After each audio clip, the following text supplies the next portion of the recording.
मंच पे उपस्थित सभी सम्मानित नेतागण, यहाँ पे उपस्थित सभी देवतुल्य जनता, सम्मानित कार्यकर्ताओं को मेरा सादर प्रणाम। ये स्वागत कार्यक्रम रखा तो गया मेरे नाम का, लेकिन ये धन्यवाद कार्यक्रम आप सभी के नाम का होना चाहिए, क्योंकि आज मैं जहाँ खड़ी हूँ मैं आपकी वजह से यहाँ खड़ी हूँ। आपकी ताकत ने मुझे सदन में भेजा है, इसके लिए बहुत बहुत धन्यवाद। इतनी कड़ी धूप में आप सभी ने हमारी विचारधारा को गली गली मोहल्ले पहुंचाया और अपनी अपनी बिटिया और बहन को आशीर्वाद दिया और हमें पूरे चुनाव में सपोर्ट किया, इसके लिए बहुत बहुत धन्यवाद। आपने चुनाव में न नेता चुना है न सांसद चुना है, आपने बेटी और बहन चुना है। ये बिटिया और बहन हमेशा आपके मान सम्मान को बढ़ाने का बचाने का काम करेंगे। मैं सांसद से पहले एक दलित की बेटी हूँ और मैं एक ऐसे समाज से आती हूँ जिस समाज को पढ़ने लिखने का अधिकार नहीं था। मैं ऐसे समाज से आती हूँ जो हमारे लोगों को मंदिर में जाने का अधिकार नहीं था। मैं ऐसे समाज से आती हूँ जहाँ हमारे लोगों को रोड पर चलने का अधिकार नहीं था। मैं ऐसे समाज से आती हूँ जहाँ हमारे लोग कोर्ट कचहरी नहीं जा पाते थे। मैं ऐसे समाज से आती हूँ जहाँ हमारे लोग को वोट देने का अधिकार नहीं था, लेकिन डॉक्टर भीमराव अम्बेडकर जी ने जो हमें अधिकार दिया है, हमें उनको धन्यवाद देना चाहिए। आज यहाँ खड़े हम लोग को सोचना पड़ेगा कि देश में संविधान है, लोकतंत्र है, लेकिन आज भी हमारे देश में धर्म के नाम पर भेदभाव हो रहा है। इसका कारण यह है कि हमारे लोग को अभी भी हक और अधिकार के बारे में नहीं पता है। अगर हमारे लोग को उनके हक और अधिकार के बारे में पता चल जाए तो कोई किसी की हिम्मत नहीं किसी के हक की डकैती कर सकता है। यह हमारी जीत अभी आधी अधूरी जीत है। ये हमारी जीत पूरी होगी 2027 में, जब माननीय अध्यक्ष मुख्यमंत्री बनेंगे।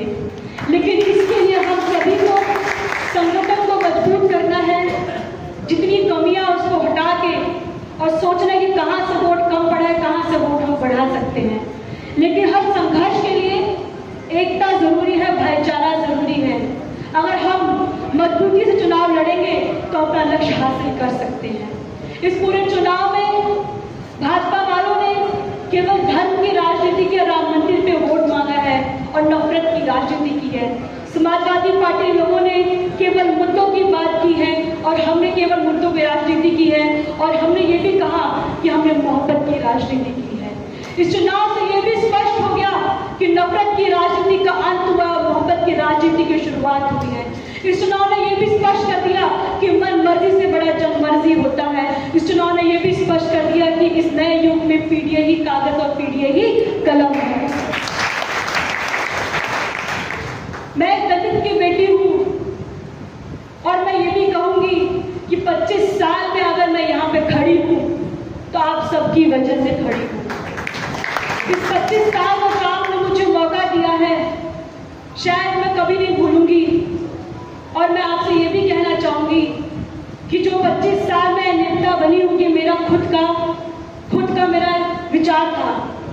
क्योंकि हमारे दादाजी एक किसानी किया करते थे, वो दादाजी हमारे मामूली किसान थे, हमारे पिताजी एक मामूली जॉब करके छोटी मोटी नौकरी किया करते थे। हमारे पिताजी का न कोई बैकग्राउंड था, न कोई पॉलिटिकल बैकग्राउंड, न कोई फाइनेंशियल बैकग्राउंड। न इनके पास इतने पैसे थे कि ट्रेन तक सफर कर सके, न इनके पास इतने पैसे थे कि यहाँ पे रहे। ये मुंबई में रहा करके, तो उस समय तो बहुत छोटी थी मैं।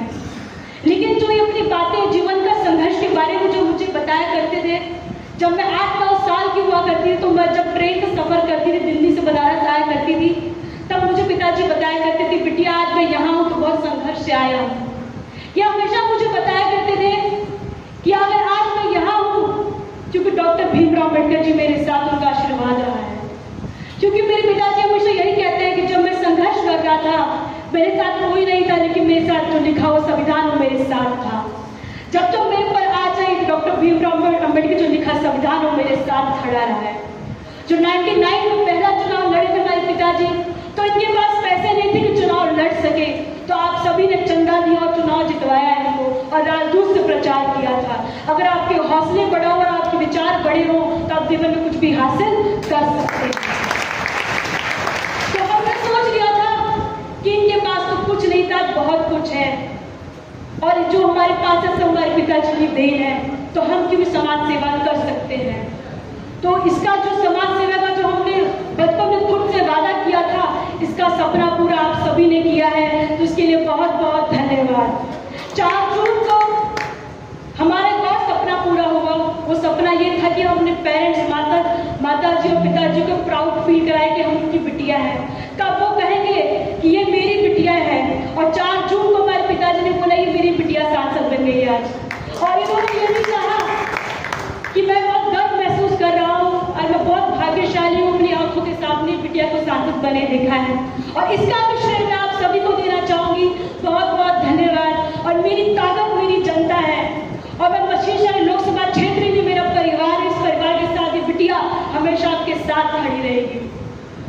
इस देश में अपने हमारे देश की पीढ़ियों के साथ बलात्कार जैसे केसेस आते हैं। कोलकाता में रेप मर्डर केस बहुत बड़ा अभी केस चल रहा है। आप सोचिए इतनी चिंता की बात है। हमारे देश में लोकतंत्र है, संविधान है, लेकिन आज भी ऐसे घटनाएं हो रही हैं। क्यों हो रहा है? क्योंकि आज भी हमारे देश में लड़की और लड़का को एक सम्मान नहीं देखा जाता है।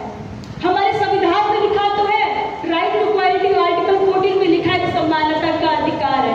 आर्टिकल 15 में लिखा है prohibition of discrimination on the basis of caste, sex and place of birth. इसका मतलब है कोई भी व्यक्ति जातिवाद के नाम पे, लिंग के नाम पे या उसका जन्म स्थान के नाम पे भेदभाव नहीं हो सकता है। आर्टिकल 17 में लिखा है अबॉलिशन ऑफ अनटचेबिलिटी।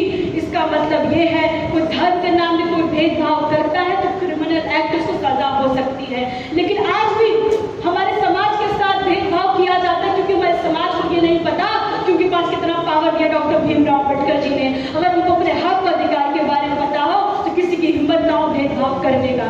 हमारे पास आर्टिकल 19 में लिखा है फ्रीडम ऑफ स्पीच और एक्सप्रेशन। इसका मतलब है हम सभी को विचार रखने का अधिकार है। जैसे आज अपना विचार रख रहे हैं, लेकिन सरकार ने जब जब अपनी आवाज उठाते हैं, ये सरकार हम पे ईडी सीबीआई जैसे जांच बैठा देती है। आपकी बेटिया बहन के ऊपर 2 मुकदमा दर्ज किया था इन लोगों ने चुनाव के समय, और मैं कहती थी कि केस जितना हो करना करिए, मैं तो वकील अपना केस मैं खुद ही लड़ूंगी। और मैं ये भी कहती थी मैं आप सबके लिए सड़क से लेकर सदन तक, सदन से लेकर सुप्रीम कोर्ट तक आपके लिए हक की लड़ाई लड़ूंगी। और वो नारा अभी भी जारी है। जब भी सत्ताधारी लोग परेशान हो जाते लाल टोपी से, आज समझ जाइए कि हम समाजवादी लोग सही राह पे चल रहे हैं। जब भी लाल टोपी की चर्चा शुरू हो जाती है, अब समझ जाइए परिवर्तन का समय आ गया है। और ये भी समझ जाइए लाल टोपी संघर्ष का प्रतीक है। मैं एक ऐसे धर्म को मानती हूँ जो स्वतंत्रता, समानता सिखाता, भाईचारा सिखाता है।